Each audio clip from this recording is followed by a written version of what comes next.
151 11 అయింది. దానికి కారణం వాళ్ళ అజం, దానికి కారణం వాళ్ళు చేసిన తప్పుడు పనులు.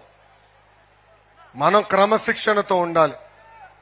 ప్రజలు ఏ ఆశయాలతో అయితే ప్రభుత్వం ముందలు వెళ్ళాలని కోరుకుంటున్నారో ఆ ఆశయాలను నిర్వహించాల్సిన బాధ్యత మనందరిపైన ఉందని తెలుపుకుంటూ, నాకింత అద్భుతమైన అవకాశం ఇచ్చిన ఎలమంచిలి ప్రజలందరికీ పేరు పేరున నా హృదయపూర్వక ధన్యవాదాలు తెలుపుకుంటూ, ఇటు పక్కన మన విజయ్ గారు, రమేష్ అన్ని మీరు ఆశీర్వదించి దీవించి మంచి మెజారిటీ గెలిపించారు. ఇంకా బాధ్యత మీ పైన ఉంది. వాళ్ళ దగ్గర పని కూడా మీరు చేయించుకోవాలబ్బా, వాళ్ళని వదిలిపెట్టద్దు. బాగా పని చేయించుకోండి. ఇద్దరు కసితో ఉన్నారు, నియోజకవర్గాన్ని అభివృద్ధి చేయాలని తపంతో ఉన్నారు. ఈ అభివృద్ధి కార్యక్రమాలు కూడా ప్రజలు సహకరించాలని తెలుపుకుంటూ నేను మీ అందరి దగ్గర నుంచి సెలవు తీసుకుంటున్నాను. జోహార్ అన్న ఎన్టీఆర్, జోహార్ అన్న ఎన్టీఆర్. చంద్రబాబు నాయుడు గారి నాయకత్వం, చంద్రబాబు నాయుడు గారి నాయకత్వం. జై హింద్, జై హింద్. అందరికి నమస్కారం. ప్రజలు గాని కండెర్ర చేసి మీ ఊర్లోనే మీకు పుట్టుగతులుండవు. ఈ విషయం మీరు గుర్తుపెట్టుకోండి. తెలుగుదేశం పార్టీ లేకుండా చేస్తానంట. నిన్ను పుట్టించిన దేవుడు వల్ల కూడా కాదు. కబద్దార్, జాగ్రత్తగా ఉండమని హెచ్చరిస్తున్నాను.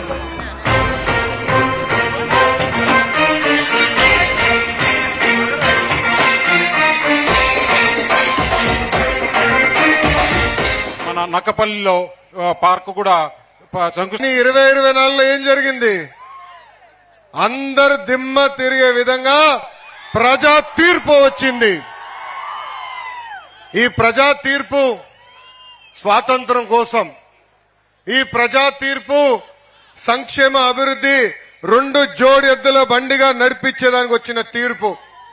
భారతదేశ చరిత్రలో ఏ రాష్ట్రంలో జరగని విధంగా 94% సీట్లు తెలుగుదేశం, జనసేన, భారతీయ జనతా పార్టీ కైవసం చేసుకుంటాం జరిగింది.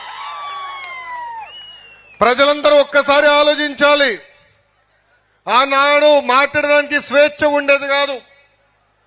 ఆనాడు బయటికి అడుగుపెట్టి ప్రజాప్రతినిధులు కలిసే పరిస్థితి లేకుండా ఉండేది కాదు.